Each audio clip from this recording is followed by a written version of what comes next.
pueda iniciar con su presentación. Gustavo Enrique Madera Muñoz nació en Chihuahua, el 16 de diciembre de 1955.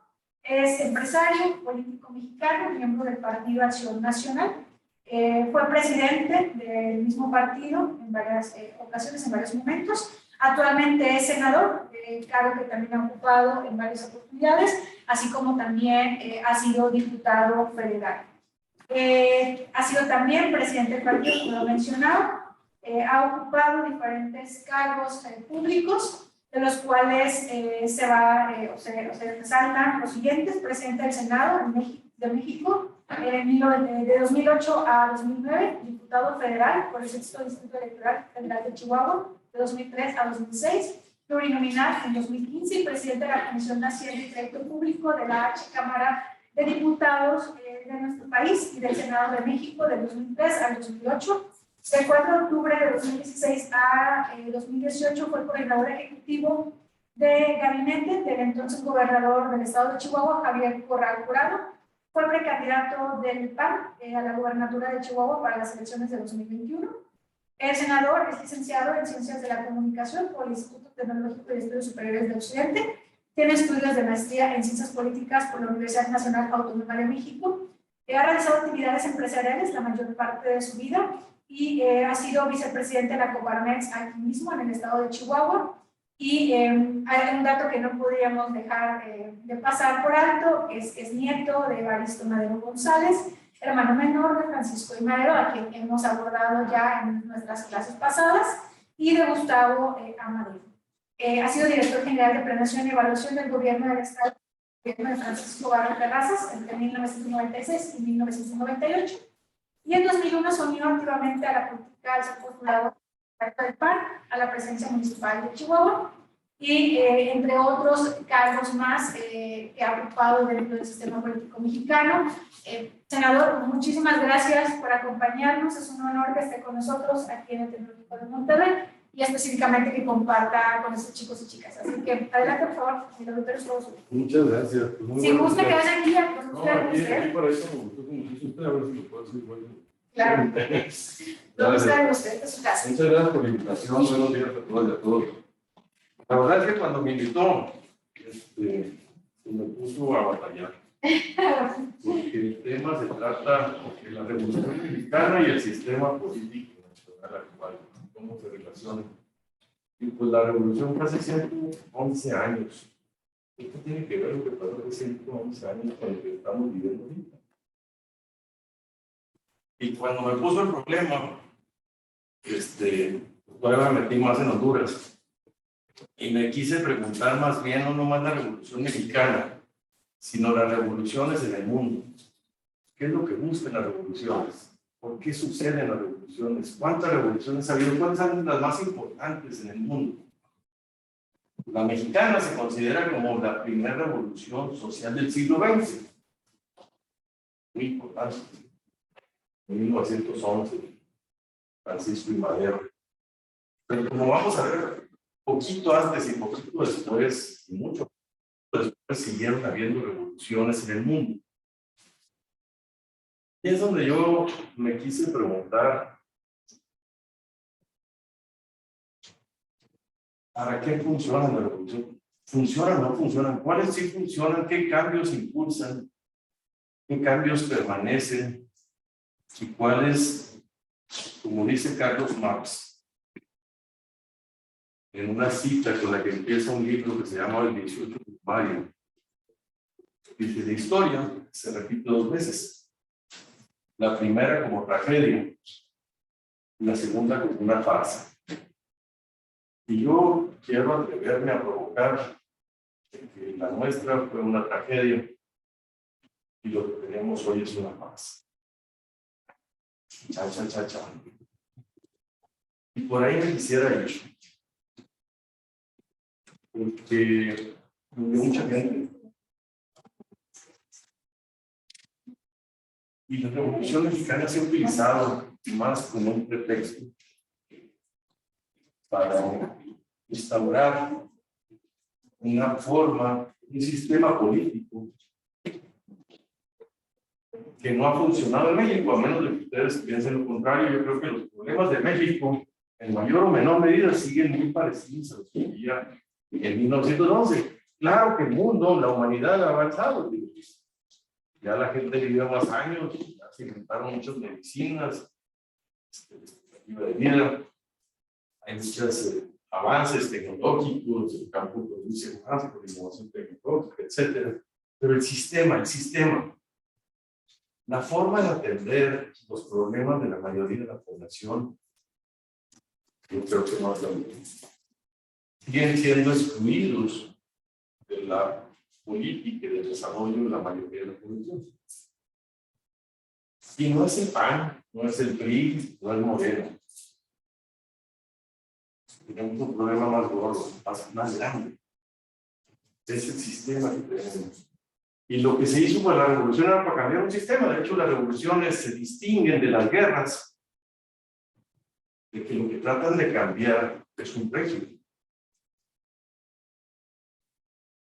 Y que las revoluciones pueden o no ser violentas, con armas, con balazos y cañonazos, o sin ellos. Les voy a decir una revolución muy bonita, que no disparó mucho. Pero la de nosotros también nos salió barato. La de Gandhi, de la India, una revolución, un cambio de sistema. Y Mahatma Gandhi, él defendía la resistencia civil pacífica y doblegó a un imperio, el imperio británico, y le dio independencia y creó un nuevo sistema en la India. Les decía que la nuestra también salió barata. ¿Saben por qué? Porque cuando uno dice la Revolución Mexicana, la verdad es que algunos batallan de decir dónde comenzó, y muchos batallan para decir dónde terminó. Porque las revoluciones son procesos que se van gestando, una presión, un conflicto, hasta que estallan. Y bueno, lo que tenemos en las estampitas de esquina que nos venden es que Francisco I. Madero publicó en 1911 y dijo, en 1910, y dijo, ¿saben qué? Ya no se puede. Este vato lleva 35 años en el poder, Porfirio Díaz, dijo que ya era la última y no fue la última. Pues le tocó quedarse, y cuando iba a hacer las elecciones a Madero, lo encarcelan en San Luis Potosí. Pasan las elecciones, ya lo sueltan y se va a Texas, a San Antonio. Y desde allá publica lo que le llaman el Plan de San Luis, lo gastó en el cárcel. Francisco Madero era de Parras, Coahuila. En Parras de la Fuerte, Coahuila, hay unos árboles muy grandes que son los nogales. Y les gusta dormir la siesta. Y entonces, ¿qué creen? La primera revolución que yo conozco en el mundo, que dice, nos vamos a levantar en armas el 20 de noviembre de 1910 a las 6 de la tarde.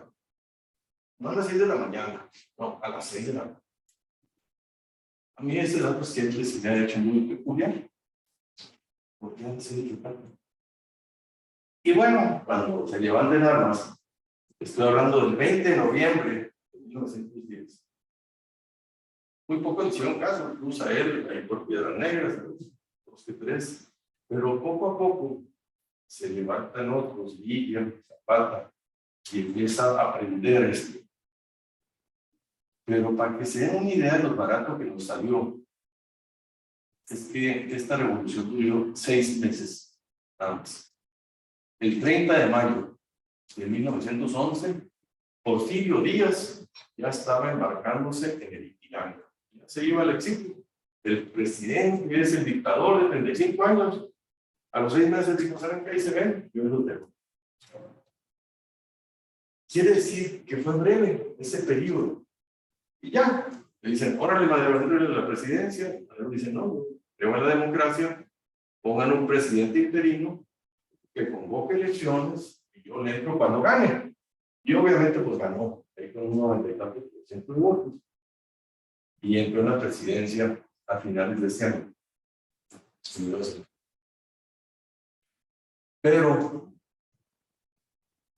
duró muy poco, porque a los 18 meses le dieron un golpe de Estado en Huerta y lo mismo. Ahí se acaba el primer capítulo que yo quisiera decir. ¿Qué revolución mexicana defendemos? Esta revolución mexicana buscaba dos cosas: la democracia, el sufragio efectivo, la no reelección, el combatir el militarismo. 100 años antes, México se la pasaba con todos los golpes de Estado de uno a otro, y todo se ganaba con las armas. Y Madero decía que no, que había que generar ya un régimen de gobierno civil. Y el otro era el caudillo del sur, Emiliano Zapata, que decía tierra y libertad, el acceso de los pobres, las tierras de quien la trabaja. Pero hubo otros que buscaban otras revoluciones. Flores Magón, Ricardo Flores Magón y sus hermanos buscaban un cambio más profundo hacia un régimen más comunista, más anarquista.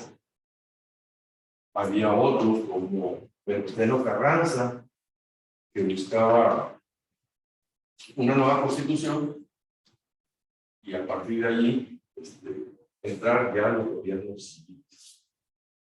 Entonces, estas eran las consignas que había en aquel entonces para provocar este movimiento armado.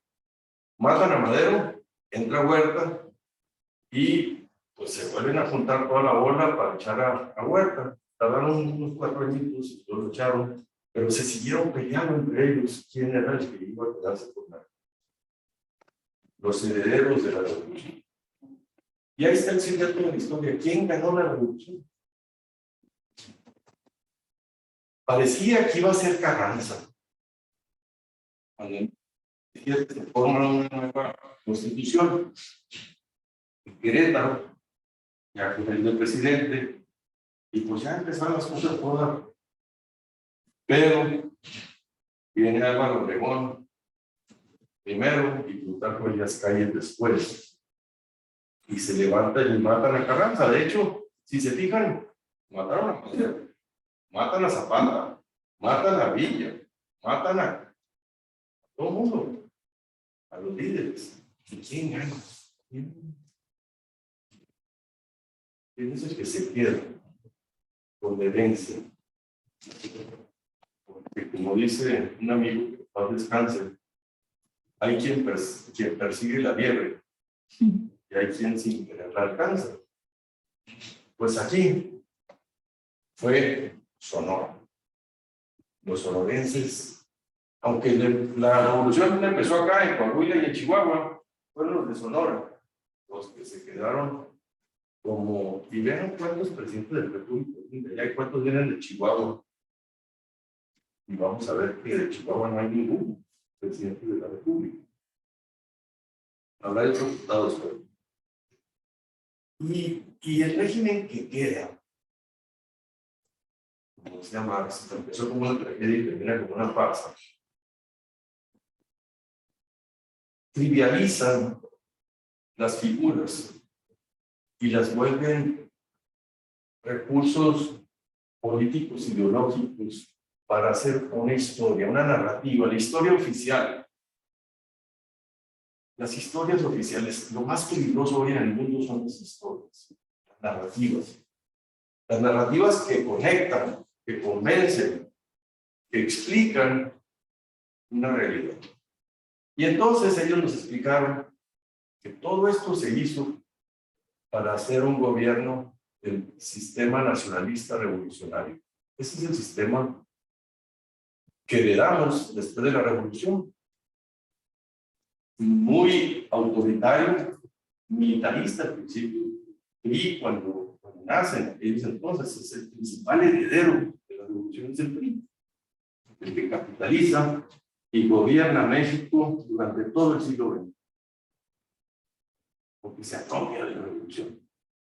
Los otros nos preguntaban, oye, ¿y qué piensas tú de que el PRI, que Andrés Manuel utilice la figura de Madero? Ahí siempre hay otra cifra.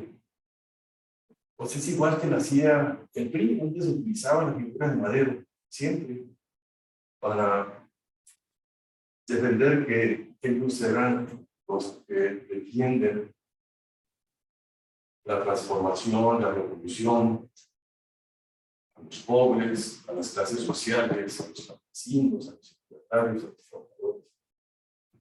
Pero yo creo que mucho es más una farsa que una realidad, tristemente, porque nos ha costado mucho trabajo.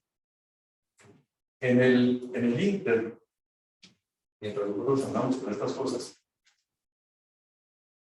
había otros procesos en el mundo. Fíjense, me voy a ir 100 años atrás. De Madero y empezaban aquí con Porfirio Díaz. En Francia se hizo una revolución, la Revolución Francesa, en 1789. Y esta revolución, 100 años antes, fíjense nomás la diferencia, el alcance y la profundidad de los conceptos. El grito en la toma de la Bastilla era, ¿se acuerdan? Libertad, igualdad, fraternidad. De hecho, eso de fraternidad es porque nada más era libertad, igualdad o muerte. Así era el grito. Y luego dijeron, cambio de grito, no se agachen.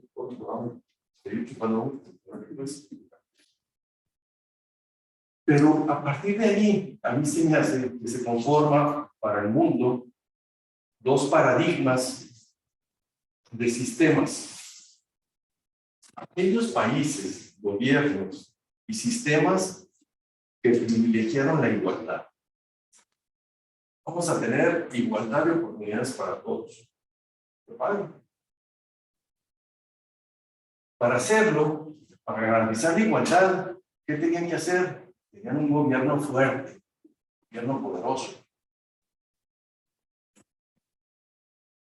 Y el sacrificado era la libertad.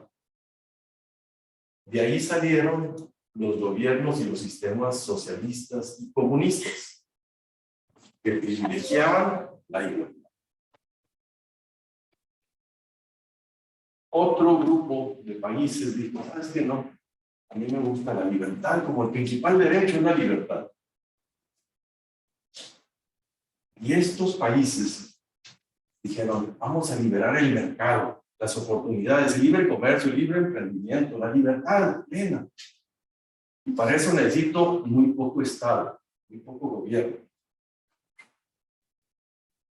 Y son los países capitalistas que tienen mucha libertad, pero generaron mucha desigualdad entre los ricos y los pobres. Entonces el problema se llama cómo ecualizar, cómo hacer que dos bienes públicos puedan convivir.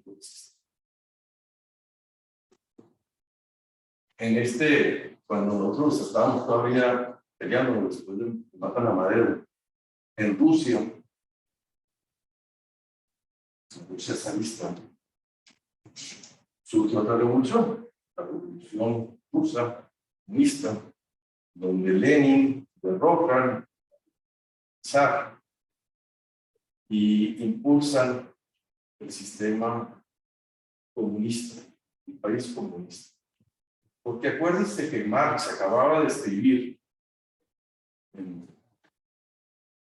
1845 El Capital, y él decía que el mundo se movía por leyes de la historia científica y que el mundo avanzaba con una dialéctica que pasamos, entonces se puso, ¿cómo vivían al principio?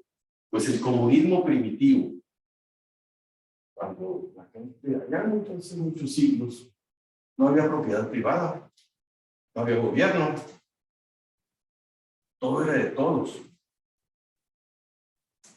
Ese era el comunismo primitivo. De ahí venimos. Del comunismo primitivo surge otra nueva etapa. Se llama el esclavismo. Y de ahí llegan los grandes imperios de Egipto, de Roma, donde unos señores tenían esclavos y los sometían para que les trabajaban y construyeran pirámides, puentes, ríos, y civilizaciones, y caminos, etc. Era una relación de esclavitud. Y después empieza una nueva etapa, que es el feudalismo. Ya no eran esclavos, eran vasallos. El vasallaje es algo menos crudo que el esclavo. Era vasallo del rey. El rey te brindaba protección y a cambio tú trabajabas. Él te rentaba las tierras, le pagabas impuestos y ahí se crearon muchos feudos, reinos en el mundo, en Europa, y quedó dividida. Europa eran unos narcisos, ahí se la pasaban peleando unos con otros. Pero era el sistema de producción feudal. En todo esto van cambiando las condiciones del régimen de propiedad, el tipo de gobierno, la tecnología, el mercado, lo que se comercializa. Porque después de esto viene una revolución industrial. La revolución industrial es la que empieza a generar una clase media y una clase obrera, sobre todo la clase obrera. La clase obrera que empieza a ser explotada de manera inhumana, no solo en Inglaterra, sino en Europa, porque pues tenían condiciones muy precarias, los trabajadores no tenían derechos. Entonces fíjense cómo vamos evolucionando de tipos de dominación un poquito más, menos crudos, pero siempre con una relación de subordinación, de explotación, diría Carlos Marx. Y aquí, cuando estas ideas se ponen en práctica en la Rusia, hay otros países que dicen, ¿sabes qué? No me convence. Sí me convence mucho lo que dice Marx, pero no me gusta que sea por la vía de la dictadura del proletariado. La dictadura del proletariado es que Marx decía, ¿sabes qué? Los obreros tienen que llegar al poder, ¿sí? Y hacer la dictadura para llegar a un socialismo antes de llegar al comunismo.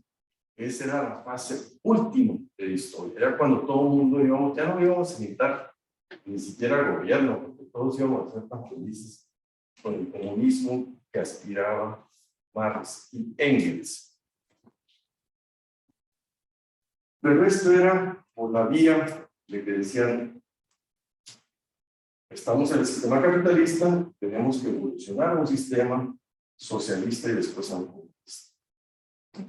Y hay que hacerlo por la vía violenta, de las armas, de la dictadura del proletariado. Por eso se hacen muchas revoluciones, se hacen con este signo de generar un sistema político en donde la propiedad privada desaparezca y se vuelva la propiedad pública del Estado.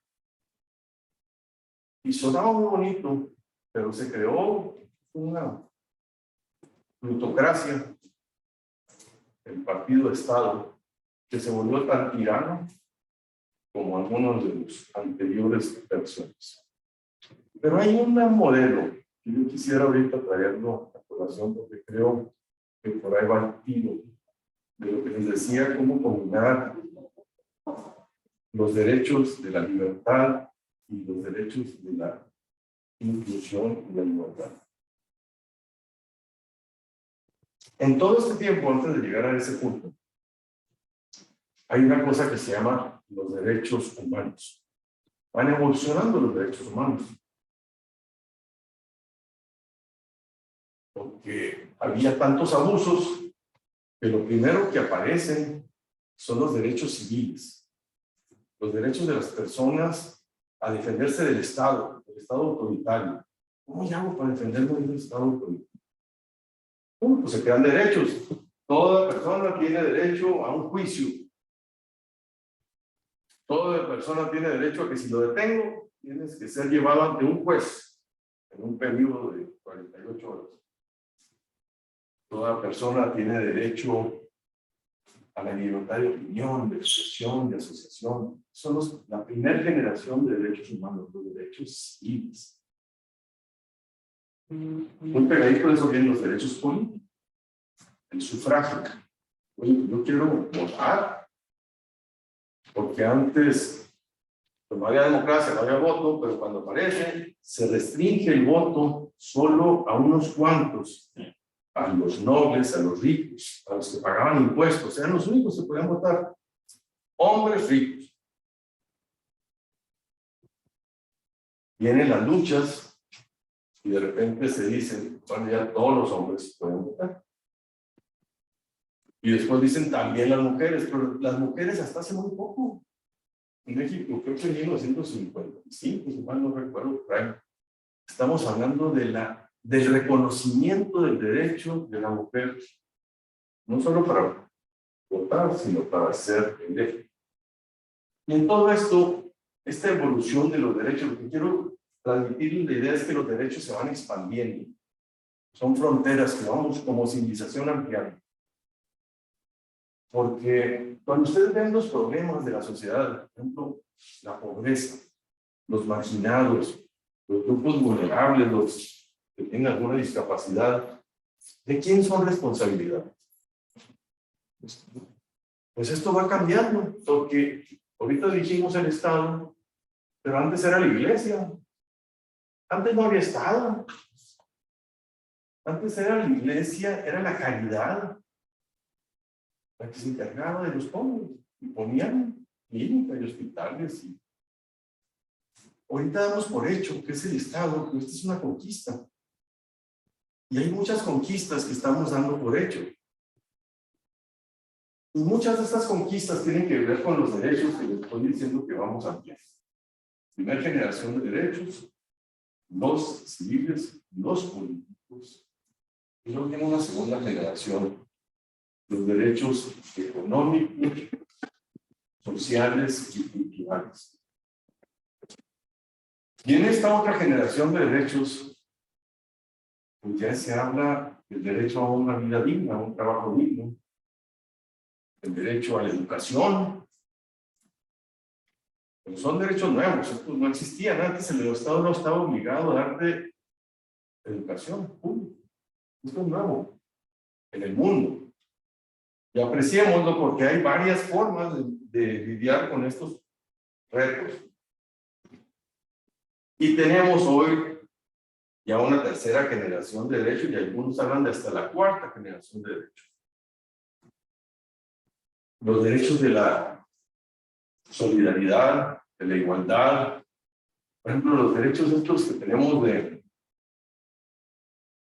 las audiencias, de los consumidores, son derechos nuevos que antes no teníamos. Incluso ahorita ya tenemos, o estamos peleando por derechos en el mundo del Internet, el derecho al olvido, el derecho al respeto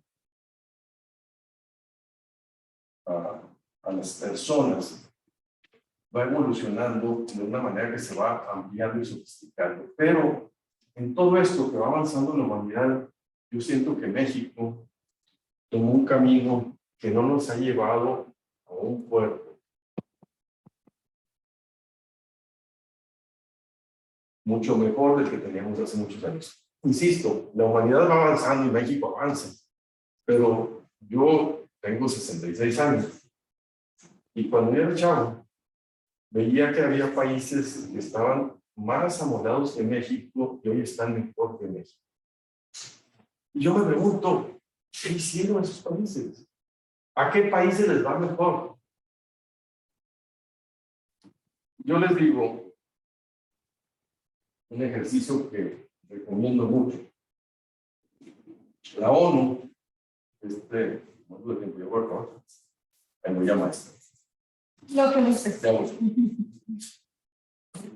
El mundo, después del conflicto que tuvimos, la Segunda Guerra Mundial, se reunieron los países y dijeron que no nos vuelva a suceder. No nos vuelva a pasar esto de que toda la humanidad se entre en un conflicto, una conflagración mundial. Y se crea la ONU, la Organización Nacional de las Naciones Unidas. Y se crea la Declaración Universal de los Derechos del Hombre, y se crea la UNESCO, el Fondo Monetario Internacional, el Banco Mundial, los acuerdos de Bretton Woods, donde dice vamos a crear un sistema financiero internacional que funcione para que todos los países puedan tener reglas claras. Y esto empezó a funcionar después de la guerra, cuando quedó el mundo ya destrozado. Y con un sentimiento de vergüenza de la gente, dijeron, ¿cómo le hacemos para que no nos suceda? Pero el mundo quedó dividido en dos mundos. El mundo que le apostaba a la igualdad y el mundo que le apostaba a la libertad. La Guerra Fría. El mundo capitalista y el mundo socialista. Eran dos mundos que subsistieron después de la Segunda Guerra, se repartieron como si fueran estampitas del Monopoly, países y territorios. Y hasta llegaron a decir, ¿sabes qué? Alemania, pues, ¿de quién? Pues no, mitad y mojos, la partieron a la mitad. Y después, en 1900,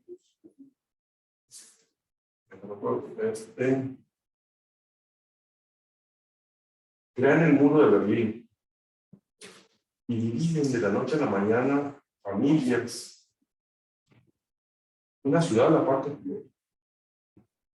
gobernada por dos regímenes, dos modelos.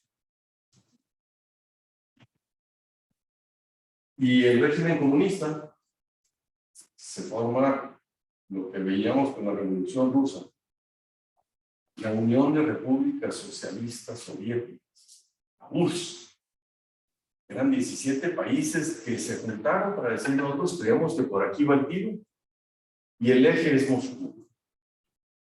Y otro universo de países dijeron, no, nosotros creemos en el modelo de la libertad, de la democracia, del libre mercado, y creemos que el eje van a ser los Estados Unidos. Pero en el Inter, el mundo, había una guerra fría. Una guerra fría quiere decir que no había trancazos, no había disparos, pero había una polarización. Pero para no hacerles el cuento largo, en 1989 se implosiona el sistema, la URSS, la Unión de Repúblicas Soviéticas Socialistas, y se independizan estas 17 naciones. Y entonces Francis Fukuyama escribe un libro que se llama El fin de la historia. ¿Por qué quiere decir? Se acabó el corrido. Antes decíamos, ¿cuál de los dos modelos? Este western, este truena, pues ya no más hay una. No más hay una sopa. El fin de la historia. Lo que muy poca gente se da cuenta es que el título es una pregunta, no es una afirmación. No era el fin de la historia. Parecía que en 1991, con Gorbachov, cuando se liberan todos estos países, entre ellos Ucrania, que ahorita está peleando el Crimea, y todos ellos que ahorita se está peleando Putin por volverlos a recuperar, por reinstaurar ese imperio. Parecía que como había fracasado, la única vía era el modelo capitalista de libre mercado, con respeto a los derechos humanos, el multilateralismo. Esas eran las bases. Es decir, el mundo por aquí va. Y aquí ahí les voy a poner más un paréntesis. Dicen, ¿y cómo le vamos a hacer ahora para ponernos de acuerdo en el sistema financiero internacional? Cada país tiene bancos que prestan dinero, pero para saber cuánto dinero y cómo organizar a todos esos bancos, hay un banco central, es el prestamista de última instancia de cada país. Pero era muy complicado en el mundo con tantas monedas, en los términos de intercambio, de saber convertir. Empezaba a haber muchas exportaciones. Y dijeron, ¿sabes qué? Estados Unidos va a ser la moneda del intercambio comercial del mundo. Fíjense lo que significa dar el poder a un país de decir, ahí va, todo en dólares. Y si tú quieres comprar petróleo, ¿cómo se compra? En dólares. Si quieres comprar naranjas, café, es en dólares. Todo lo que se vende y se compra a nivel internacional es en dólares. Esto le dio un poder enorme a Estados Unidos. Pero Estados Unidos tenía una sola restricción. Dijeron, tú imprimes billetitos con respaldo en tus reservas de oro en Fort Knox. Y entonces, pues el mundo hace su conversión a dólar, y luego de dólares a yuanes, de dólares a francos, y empieza a ver todo, pero ya con una unidad de medida estandarizada. Pero cuando viene la guerra en la OPEP, los países productores de petróleo quieren estrangular a Estados Unidos y forman el papel de la OPEP para decir, ¿sabes qué? Vamos a subir el precio del petróleo a las nubes. Estados Unidos empieza con una inflación enorme. Y Richard Nixon dice, ¿sabes qué? No aguanta. Y abandona el patrón oro. ¿Qué quiere decir? Y aquí, para real, digo que temporalmente, pero todavía no se acaba ese rato. Estados Unidos ya no está obligado a tener el equivalente al circulante en valor de reservas. Y esto se los traigo porque gran parte de lo que estamos viviendo ahorita es un problema creado por los Estados Unidos y los países y los bancos centrales, que con la pandemia, ¿qué hicieron? Imprimir billetes.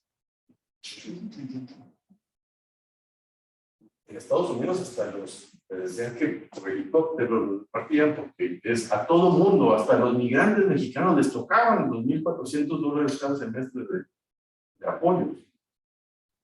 Y como estábamos encerrados todos, no tenías en qué gastar. Entonces, de repente, hasta la gente más humilde empezó a tener dinero. Y ahorita hay un fenómeno que se llama la gran renuncia. Millones de trabajadores ya no quieren regresar a trabajar. Vieron una alternativa, vieron una realidad distinta. Por lo que les quiero tratar de transmitir es que Estados Unidos abusó de esta medida. Imprimió 7 billones de dólares en estos 4 años. Es uno de 4 dólares que se han impreso en la historia del mundo, se imprimió en estos 4 años. De ese tamaño echaron a andar la máquina. Y entonces ahorita lo que se está viviendo es la inflación. Porque cuando hay mucho dinero y hay pocos productos, porque además con la pandemia hay problemas de las cadenas de suministro, entonces se encarece todo. Y ahorita estamos viviendo este problema de una inflación muy complicada porque está creada desde los bancos. No es una crisis de deuda, sino es un problema de exceso de liquidez, exceso de oferta y falta, exceso de oferta y falta de demanda. ¿Por qué la falta de los productos, de los microchips y todo esto que se quedaron ahí atorados en los puertos de China, que rompieron las cadenas de suministro? Han creado este problema que después Putin, al invadir Ucrania, encarece y estrangula a Europa con el gas. Y entonces ahorita ese es el mundo que estamos viviendo actualmente. ¿Y por qué les digo esto? Porque necesitamos saber para dónde están saliendo. Les decía, ¿cuál es el país, cuál es el modelo que ha logrado resolver? Los Estados Unidos, pues es la potencia más grande hasta ahora, porque parece que en 5 años China va a desplazar. Ya hay un síndrome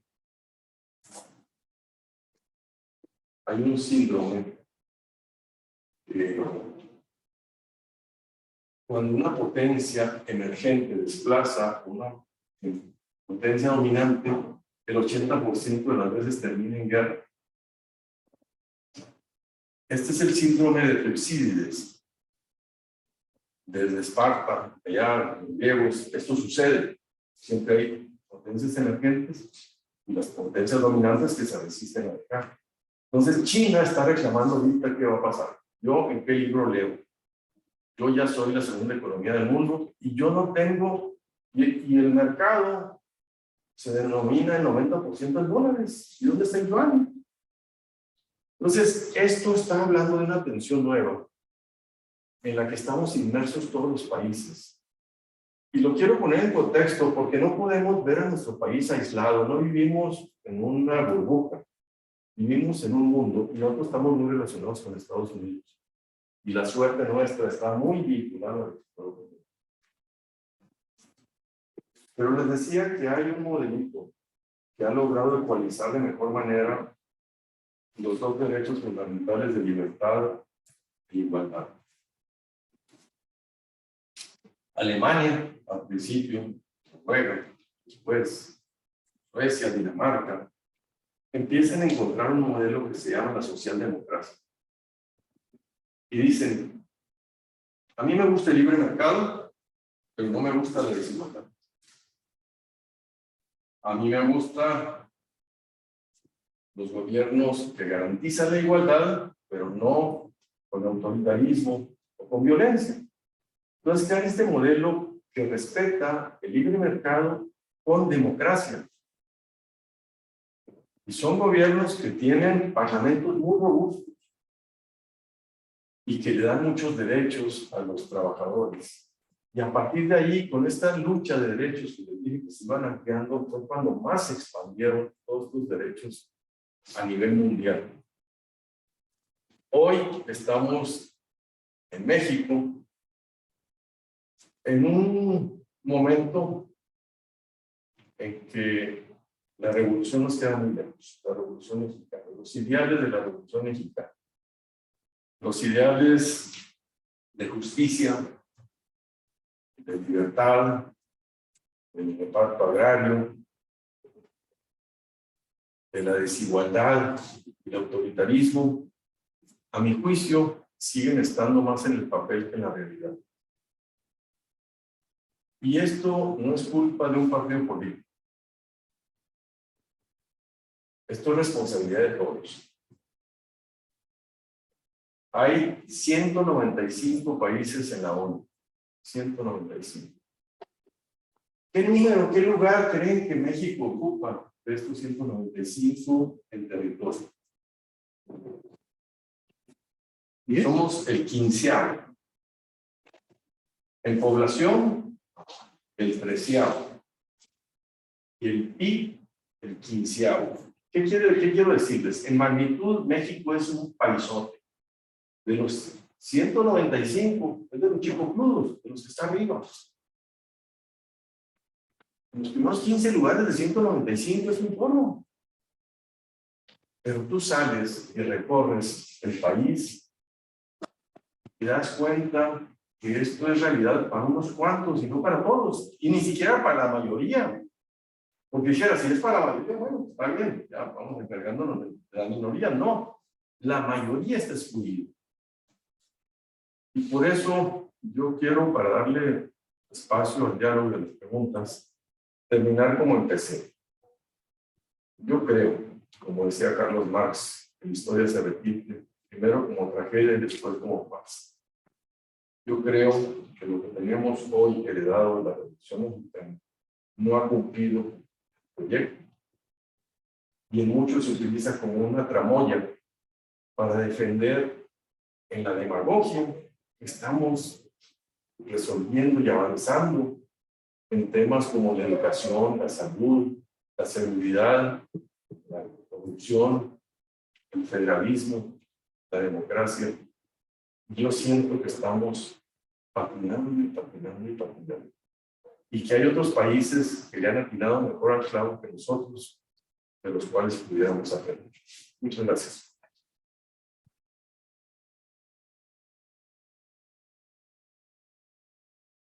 Gracias, senador. Me gustaría saber si tienen preguntas, si quisieran cuestionar no solamente lo que acaba de comentar y compartir con nosotros el senador, sino incluso preguntas de manera más individual, que quizá dudas, que quizá alguna otra cuestión que quisieran abordar.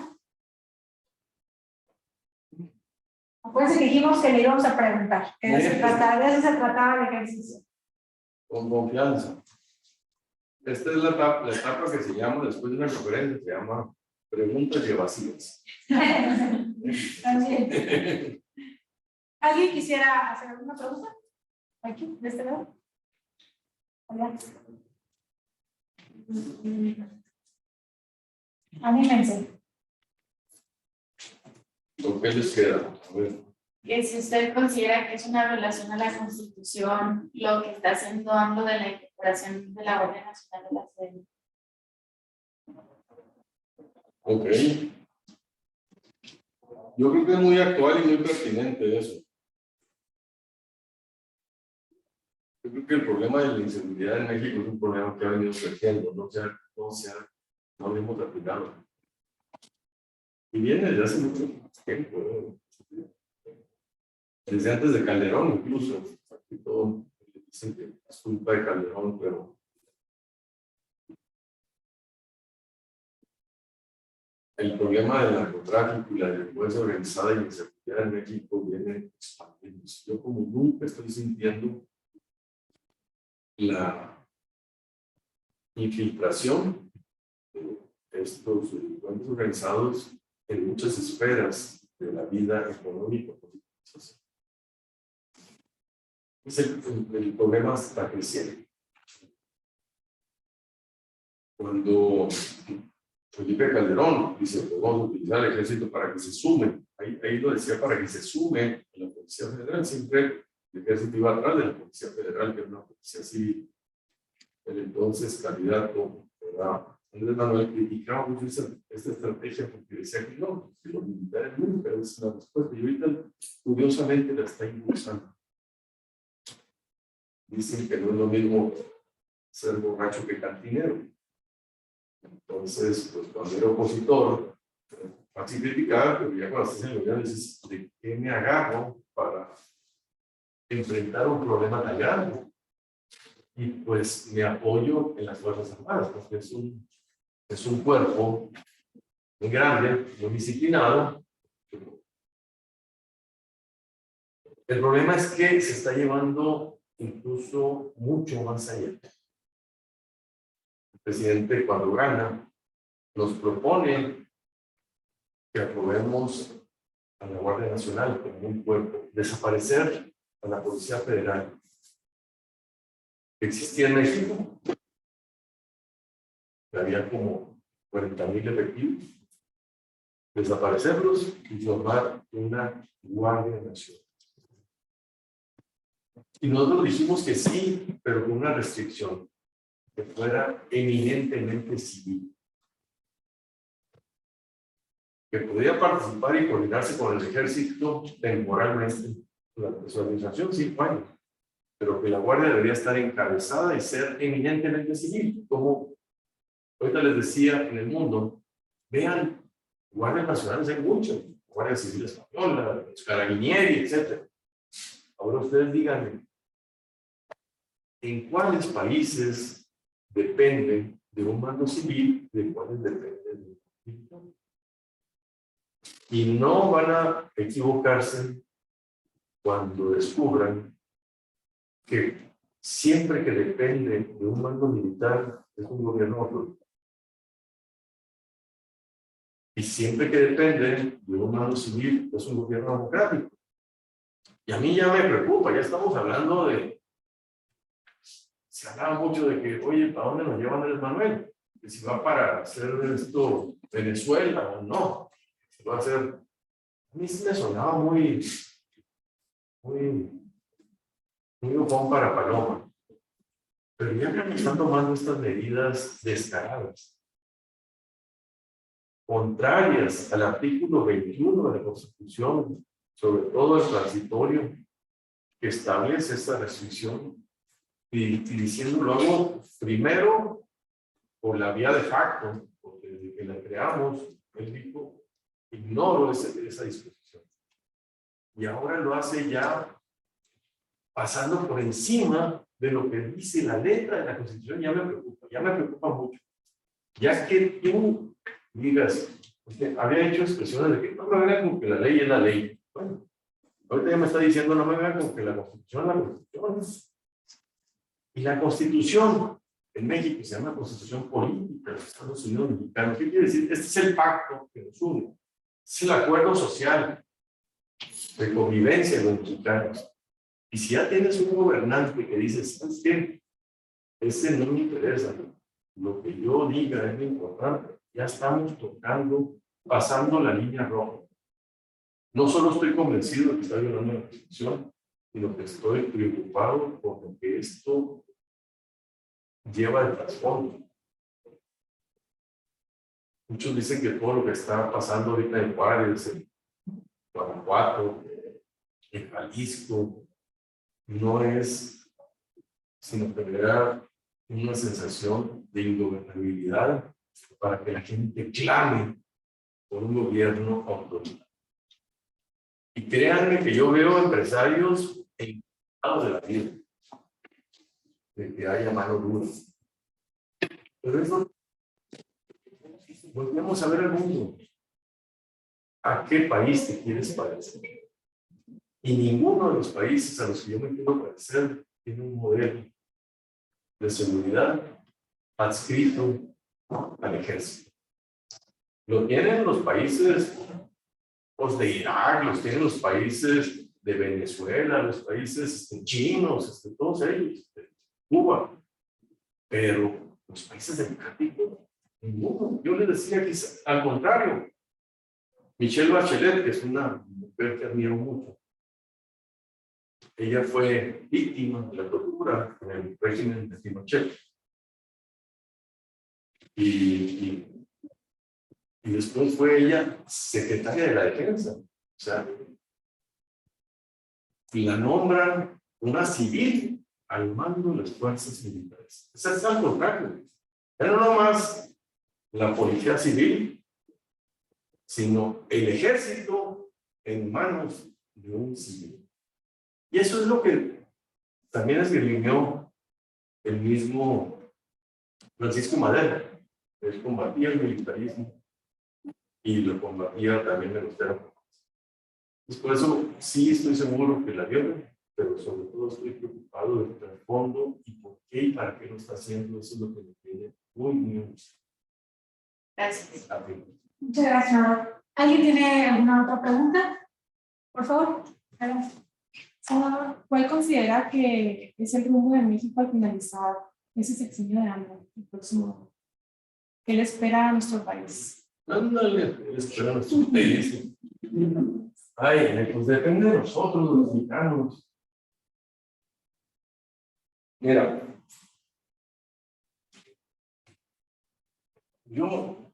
me da rabia, frustración, tristeza ver que México da tambos de ciego. Decimos que vamos a un tratado de libre comercio y luego decimos que no, que mejor le metemos, vamos a defender la soberanía. Decimos que va a haber apertura y lo que siempre no, decimos que vamos a regresar a los militares a los cuarteles y luego decimos que no. O sea, esto es un costo país. Los costos países son costos de oportunidad para sus habitantes. Tú pregúntate, ¿quién les va a reponer a los venezolanos los 25 años que perdí, de oportunidades, de educación, de salud. ¿Quién? Pues nadie. Y tampoco se van a contabilizar en ningún lado. Es un costo de oportunidad, es algo que pudieron haber tenido y lo perdieron. Por una mala decisión de un mal gobierno. Yo siento que después de que el PRI gobernó 70 años, cuando gana Fox, dijimos, oye, pues ya fregamos, ya se acabaron los problemas de México y ya vamos a sacar el PRI. Pero pues no. Vicente Fox hizo cosas muy buenas, pero no hizo lo principal. Desmantelar un sistema, clientelar, paternalista, corporativista, corrupto, y construir uno nuevo. Eso no lo hizo. Cuando gana Andrés Manuel, la promesa era esa: vamos a hacer una cuarta transformación. Ahora sí vamos a, de veras, cambiar el sistema. Pero cambiar el sistema no es hacer un Tren Maya, ni un aeropuerto Felipe Ángeles, ni una refinería de Bocas. Es trastocar el funcionamiento del poder. ¿Cómo funciona el poder? Y cuando tú lo trastocas para que esté centrado en un solo hombre, creo que en vez de avanzar, retrocedemos. Yo sé que estamos retrocediendo. En derechos, en libertades, en democracia, en servicios, en acceso a la salud. Aunque se criticara los derechos sociales que teníamos con programas como Prospera, el Seguro Popular, las guarderías, son infinitamente mejores que lo que están dando hoy. Y son retrocesos. Te lo pongo en números. Con el Seguro Popular tenías 15 millones más de personas cubiertas que lo que tienes ahorita con el sistema de el INSABI, que ya va desapareciendo. Entonces, ¿qué hay? Yo siento que el problema de México ahorita está muy complicado porque, aunque estamos retrocediendo, la gente mayoritariamente está contenta o apoyando a un gobierno y a un presidente que siente que está haciendo bien las cosas. Pero objetivamente, si tú lo mides con números, con datos, puedes demostrar que vamos para atrás. Y entonces esto se llama lo que les decía las narrativas. Es muy peligroso. Estamos en una narrativa de que vamos bien cuando vamos para atrás. Y el riesgo es que ahora doblemos la apuesta y dicen, no, pues como vamos bien, aunque vayamos para atrás, vamos a seguirle por este camino. Cuando lo que hay que hacer no es ni de cambiar de jinete ni de cambiar de caballo, sino de cambiar de rumbo. Y no con el rumbo al pasado cuando gobernaba el PRI o el PAN, sino de rumbo a donde estos otros países nos han enseñado que han resuelto de mejor manera los conflictos y los intereses sociales. Entonces yo les decía, agarren Google. Ahora lo saben. Antes no existía Google, ¿eh? Ustedes traen ahí. Y pregúntele a Google. De los 195 países que hay en el mundo, que te los ordenen de mayor a menor desarrollo humano integral. La ONU es la que hace esta metodología y considera 3 cosas. La expectativa de vida, ¿cuántos años vive la población? En México la expectativa de vida es 75 años. El poder adquisitivo que tenemos, ¿verdad? Cuando el PIB per cápita dividido entre todos los mexicanos, que este es un problema porque distorsiona, como es un país grandote, un país de mucha economía, cuando lo divides entre la población pareciera que todos tenemos $15,000, pero no es cierto. Carlos Slim tiene mucho y hay unos que no tienen nada, entonces el problema está en esa desigualdad, pero se mide el PIB per cápita. Y el otro es el de la educación. ¿Cuántos son los años de educación media que tiene cada país? Y entonces tú ves esos indicadores y buscas en Google cuáles los más desarrollados. Y van a encontrar, lo que yo encontré, dos comunes denominadores. Los primeros lugares tienen dos características. Tienen gobiernos socialdemócratas y tienen regímenes parlamentarios.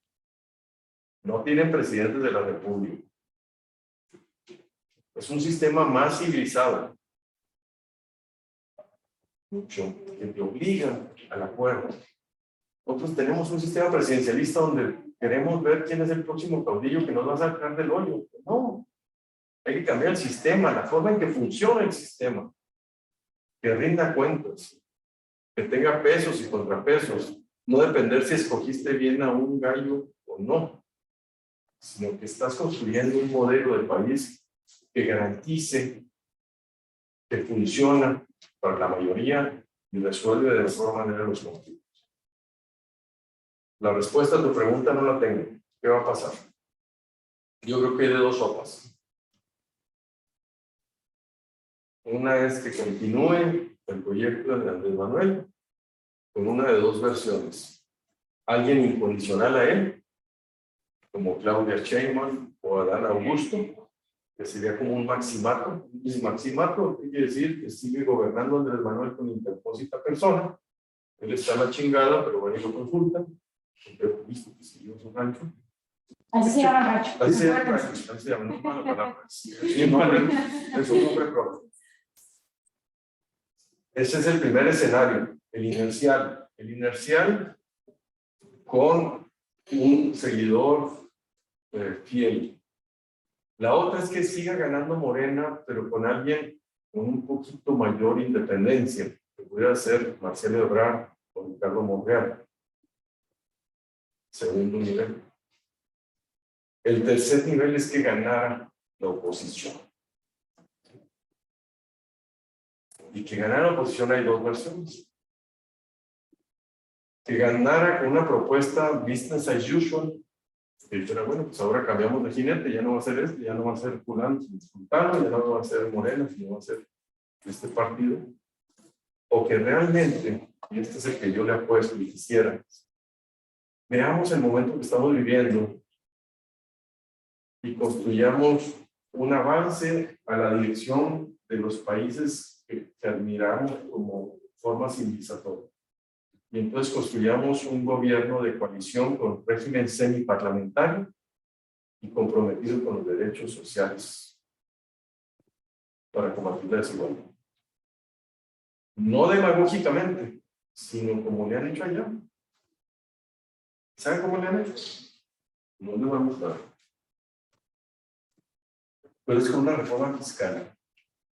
Para que este gobierno se llamara realmente un gobierno que quiere hacer una transformación, debería modificar la forma de contribuye, en que se recauda y se reparte la riqueza.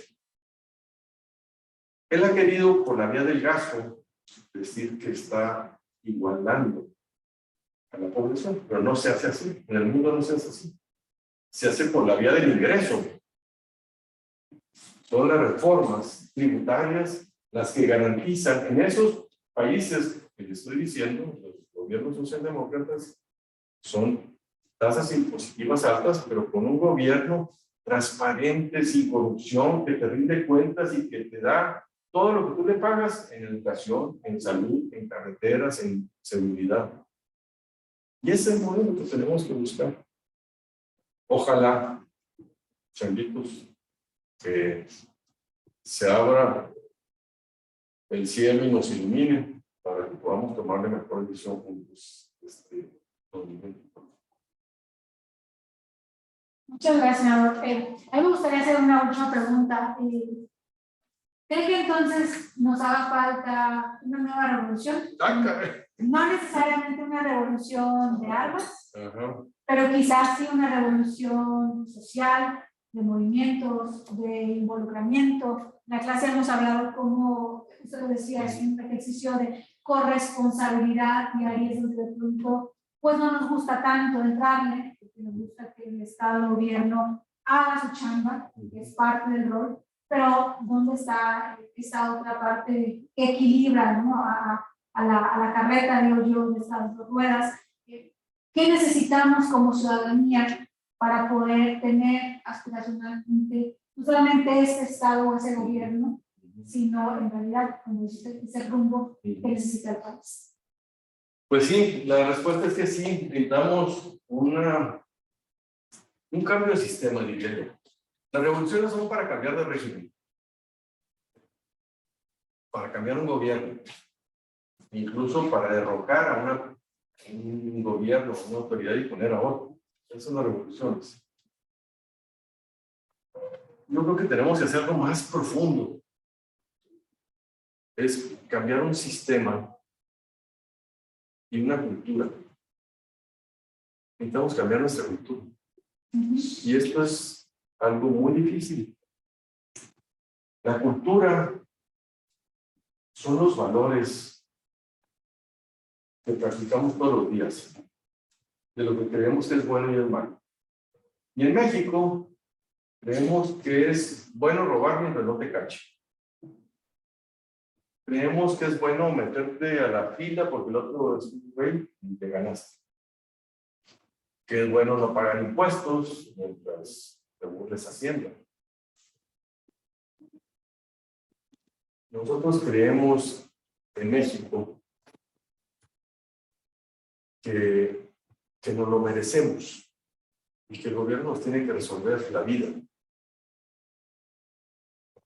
Y lo que tú ves es que no hay país en el mundo que funcione y que haya salido así. Y este es un cambio cultural, es un cambio estructural de cómo funciona un sistema. Por eso a mí me enoja mucho cuando hablan de reformas políticas, de reformas electorales. Es que no se trata de reformar cómo se llega al poder. Se necesita reformar cómo funciona el poder, para quién funciona el poder. Y todo este tiempo que hemos visto y platicado, el poder funciona para los de arriba, en México, y no está funcionando para los de abajo. Y eso es lo que tenemos que cambiar. Como te decía, no hay que tenerle miedo a la palabra revolución, porque como bien dices, no, hay revoluciones que no disparan balas, pero sí son transformaciones radicales. Y yo siento que debemos de aspirar a que el 2024 no sea un cambio de gobierno, sino que sea la verdadera oportunidad de cambiar el rumbo de México y ver las grandes oportunidades y los grandes riesgos que tenemos, porque también les puedo platicar, los riesgos están cañones. Son grandes riesgos que hay en el mundo ahorita de volver a tener guerras mundiales. Y México tiene que ser un actor que defienda el multilateralismo, el entendimiento pacífico, la colaboración, el libre comercio, pero también la democracia y los derechos humanos. Y ese es el cambio que yo siento que sí nos hace falta en México. ¿Y cómo se va a dar ese cambio? No se va a dar solo, ¿eh? No se va a dar porque llegue un güey y se le ocurrió. Y porque ganó una elección. Va a suceder cuando la mayoría de nosotros cambiemos y exijamos que las cosas funcionen de manera distinta. Desde nuestros ámbitos de responsabilidad. La democracia se vive en la escuela, en la familia, en el trabajo, en el club, en la colonia, en el condominio. El respeto, la inclusión a los demás. Y ese es el cambio que yo siento que hay que hacer primero acá, culturalmente, axiológicamente, y después en el sistema de cómo funciona el poder. Ojalá pues lo vemos. Ojalá que sí, nada. Pues muchísimas gracias por todo. Muchas gracias.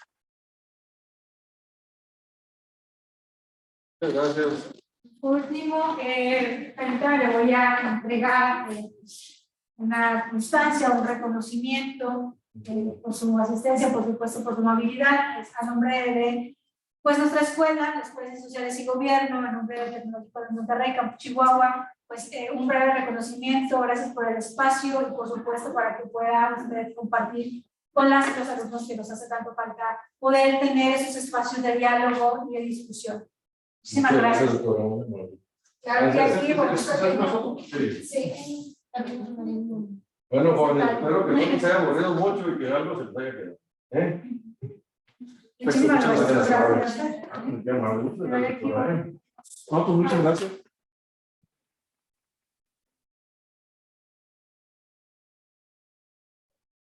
Quienes nos acompañaron ahí por Zoom, muchísimas gracias por la asistencia. Esperamos poder tener otros espacios también. Vamos a seguir haciendo abiertas pues estas sesiones.